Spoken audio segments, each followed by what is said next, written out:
राजू चाचा के यहाँ एक चूहा रहता था।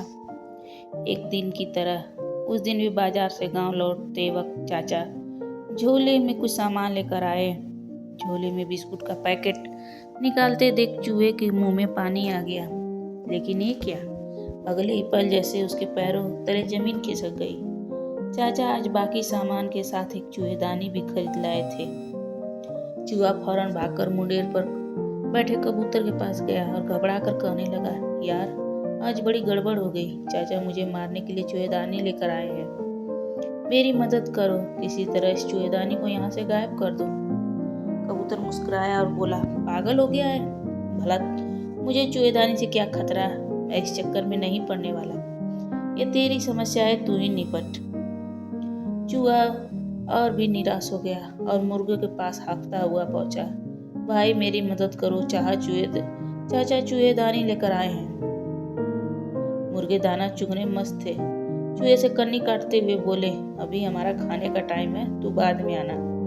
अब चूहा भागा भागा बकरे के पास पहुंचा, अपनी समस्या बताई। बकरा जोर जोर से हंसने लगा, यार तू पागल हो गया है? चूहेदानी से तुझे खतरा है, मुझे नहीं।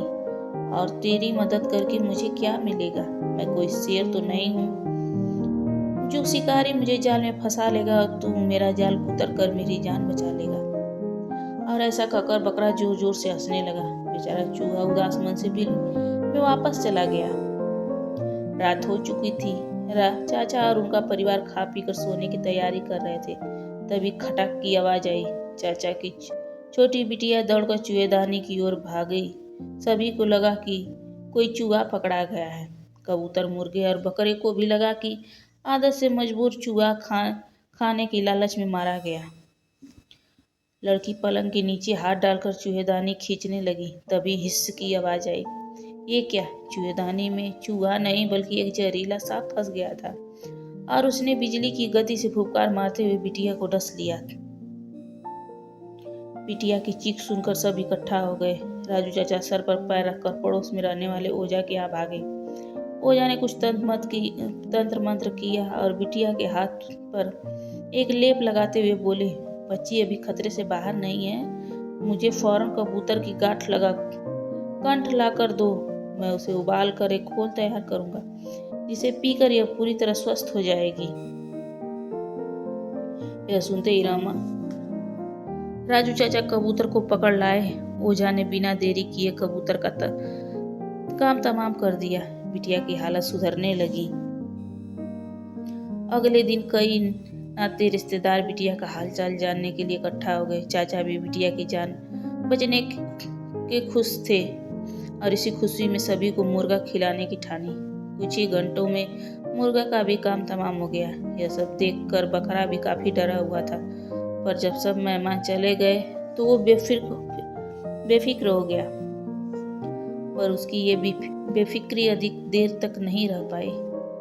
चाची ने राजू चाचा से कहा, भगवान की मेहरबानी से आज बिटिया हम सबके बीच है।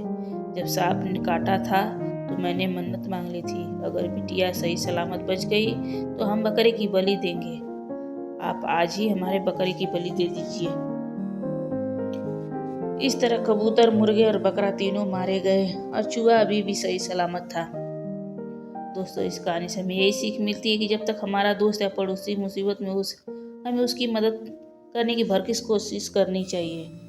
किसी समस्या को दूसरे की समस्या मानकर आंखें मूंद कर लेना हमें मुसीबत में ला सकता है। इसलिए मुश्किल में पड़े मित्रों की मदद जरूर करें। ऐसा करके आप कहीं ना कहीं खुद की मदद कर लेंगे।